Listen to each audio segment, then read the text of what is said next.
6 नवंबर करीब 11 बजे का टाइम। ये धनास की डिस्पेंसरी है। एनएचएम कर्मियों को जब टर्मिनेट कर दिया उसके बाद में मैं ज़मीनी हालात दिखाने यहाँ आया हूँ। आज का दिन जो है छोटे बच्चों को टीका लगने का दिन है और यहाँ मैंने डॉक्टर साहब से बात किया है। उन्हें कैमरे पे बोलने से मना कर दिया, लेकिन वैसे मुझे बता दिया कि आज स्टाफ हमारा जो है स्ट्राइक पे जाने से उनको डिसमिस कर दिया। उसकी वजह से यहाँ टीका हम नहीं लगा पा रहे। ये कमरा है तो लॉक लगा हुआ है। अगला आपको दिखा दूँ, यहाँ दिन लिखा हुआ है। रूम नंबर 3 जो है इसके भी लॉक लगा हुआ है और दिन बुधवार और शनिवार का है। और लेडीज यहाँ बच्चों को लेके आ रही हैं, लेकिन टीके के बिना वापस जा रहे हैं। इनको कहा जा रहा है कि स्टाफ नहीं है। ये काफ़ी लेडीज यहाँ खड़ी हैं और काफ़ी चले गए।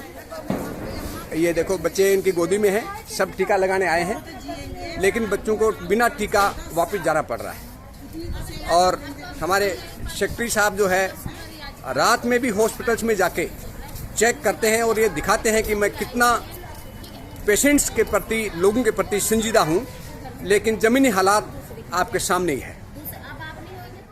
नमस्कार, आप देख रहे हैं राष्ट्रीय खबर में आपके साथ शनाया चौहान। इस वक्त मैं मौजूद हूँ बडानिया एलआरजी के साथ, जो कि सोशल इश्यूज को उठाते हैं। और ताज़ा मुद्दा जो उनके द्वारा उठाया गया है वो है धनास में टीकाकरण जो होता है बच्चों का बुधवार और शनिवार, लेकिन इस शनिवार में टीकाकरण नहीं हुआ। क्यों नहीं हुआ, क्या वजह रही, आइए हम बडानिया जी से बात करते हैं। सर, बहुत स्वागत है आपका राष्ट्रीय खबर टीवी पर। सर, जो टीकाकरण का आप एक इशू लेकर आए हो सामने, पूरा मामला क्या है?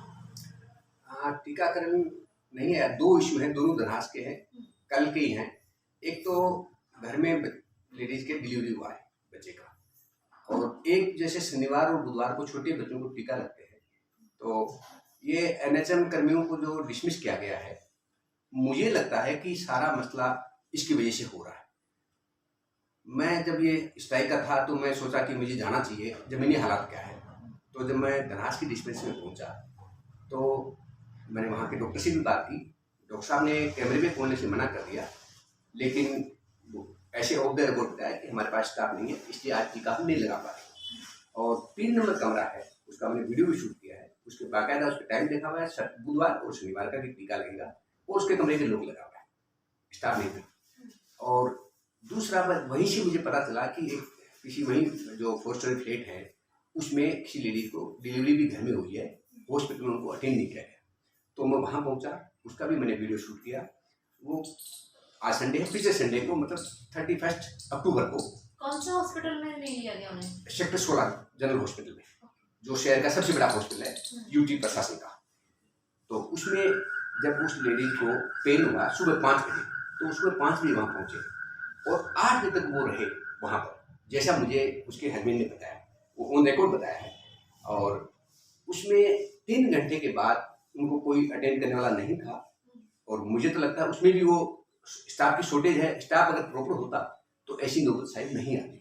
उसके बाद वो घर चले गए, और घर जाने के बाद हालत काफ़ी नाजुक हो गई लेडीज़ की। तो आसपास की जो लेडीज गाँव में जैसे करते हैं वो डिलीवरी हुई, और मैं तो शुक्र करता हूँ कि जच्चा और बच्चा दोनों सुरक्षित हैं। अगर कोई दुर्घटना हो जाती तो उसका जिम्मेदार कौन होता। और जैसे आज डायरेक्टर हेल्थ जो है उनका स्टेटमेंट आया है कि टीकाकरण वाली बात और ये जो है बच्चा घर में हुआ है, ये सब बातें झूठ है। ये एनएचएम कर्मी जो है ये वीडियो इस तरह के वायरल कर रहे हैं। देखो, दोनों वीडियो मैंने बनाया, और मैं आपको बता दूं कि न तो मैं एनएचएम कर्मी हूँ और न मेरा दूर का कोई रिश्तेदार एनएचएम कर्मी है जिसकी नौकरी गई है। मुझे जहाँ तक पता चला है, मैं अपने सेक्रेटरी हेल्थ साहब जो है गर्ग साहब, उनसे मिला कभी नहीं, लेकिन जो लोगों से सुना है वो अच्छे इंसान है। उनको लगता है कि इस मुद्दे में मिसगाइड किया गया है।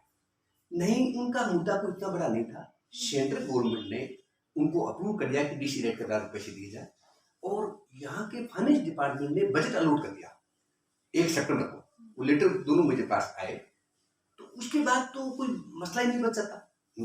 उनकी सिर्फ मांग थी कि जो हमें सेंक्शन हो गया गवर्नमेंट ऑफ इंडिया से, वो हमें सैलरी दी जाए। और वो सैलरी नहीं देके उनको 5 दिन का अल्टीमेटम दिया कि अगर आपको सैलरी लेनी है ये बढ़ी हुई डीसी रेट के बराबर, तो आपको ये आउटसोर्स वाले जो एम्प्लॉय है उनके रूल फॉलो करना पड़ेगा। जबकि वो ऐसा हो ही नहीं सकता, क्योंकि उनका जो रिक्रूटमेंट हुआ है प्रॉपर ढंग से हुआ है, एडवर्टाइजमेंट हुआ, उनकी एग्जाम हुई, इंटरव्यू हुई, और आउटसोर्स तो आपको पता है, ठेकेदार जिसको मर्जी करे, मन करे उसको रख लेता है। उनका तो कोई रूल फॉलो नहीं होता, कोई एडवर्टाइजमेंट नहीं होता। और आज ठेकेदार ए है, कल को बी आएगा तो मर्जी का अपना रख लेता है, जिसको मर्जी निकाल लेता है। तो वो जो प्रॉपर तरीके से एम्प्लॉयमेंट हुआ, उनके साथ मिलाना मेरे हिसाब से बिल्कुल गलत है। और इस बारे में हमारे सेक्रेटरी हेल्थ साहब जो है, उन्होंने उनको जब उनके 5 दिन का नोटिस आ गया, उनके पास स्ट्राइक करने के अलावा कोई दूसरा चारा नहीं था, या तो साइन करो। तो स्ट्राइक के बहाने से सेक्रेटरी हेल्थ साहब ने उनको डिसमिस कर दिया, और जिससे सारे शहर की जो हेल्थ की सिस्टम है पूरा बुरी तरह चरमरा गया है। इस मुद्दे पे मैं तो कई बार मैंने पीएम साहब को भी और ट्वीट किए हैं, और मैं तो चाहता हूँ यहाँ के जो गवर्नर साहब हैं वो तुरंत इसमें एडवाइजर साहब हस्तक्षेप करें और इस मसले को सुलझाएं, और लोगों की ज़िंदगी जो है खतरे में पड़ रही है, जो स्पेशली गरीब लोगों की। अब जैसे वो आदमी अगर वहाँ ठीक ठाक होता तो प्राइवेट हॉस्पिटल में जाता, अगर उनको कोई दिक्कत होती, अब वो घर चले गए, और अगर कुछ और दुर्घटना हो जाती तब भी वो रो राके रह जाते। घर पर डिलीवरी फिर उनकी किस तरह से हुई है? वो आसपास की जो लेडीज हैं उन्होंने मिलकर कराया। तो जैसे आपको पता है कि अगर मान लो ज़्यादा ब्लीडिंग हो जाता, कुछ हो जाता, बच्चे के साथ कुछ हो जाता, तो उनके पास तो कोई प्रिकॉशन था ही नहीं। ये कितनी, और चंडीगढ़ जैसे शहर में, स्मार्ट सिटी की हम बातें कर रहे हैं, और ऐसे शहर में अगर ये हो रहा है, घर में डिलीवरियाँ हो रही है, तो ये बहुत दुखदायी बात है। हम किस सदी में जी रहे हैं? तो ये तो प्रशासन को इस पे। सर, जैसे आपने कहा कि चंडीगढ़ जैसे शहर में गरीब इंसान को डिलीवरी के लिए भी धक्के खाने पड़ रहे हैं, घर पे बच्चा हो रहा है, तो कहीं ना कहीं लगता है जिस तरह से ये जो मेडिकल है, हेल्थ डिपार्टमेंट है, उनको कोई ना कोई ऐसा नियम बनाने चाहिए कि गरीबों के सबसे पहले जो डिलीवरी का केस है या कोई भी केस हो, उनकी सुनवाई करी जानी चाहिए। बिल्कुल, मैं तो कहता हूँ पीएम साहब को कि जैसे गरीबों को अनाज दें कि कोई भूखा न रहे, तो इस तरह जो आखिरी पंक्ति में आदमी है ना, उसके लिए व्यवस्था स्पेशल, जो आखिरी पंक्ति में आदमी है ना, उसके लिए व्यवस्था स्पेशल हो हर जगह, कि उनको अपने राइट का भी पता नहीं है। अब उनका जो मैंने कार्ड पढ़ा, उस पर लिखा है कि उसको पेन था, लेकिन उनको मैंने पूछा क्या लिखा था, जी हम तो अनपढ़, हमें नहीं पता उस पर क्या लिखा। अगर उनसे मान लो उस पर कोई साइन नहीं किया है, अगर कोई वहाँ का मुलाजिम उससे साइन भी कुछ करा लेता अपने सेफ साइड के लिए, तो भी वो साइन करके उनको ये नहीं पता था कि साइन का मतलब क्या होता है, हम किस पे साइन कर रहे हैं।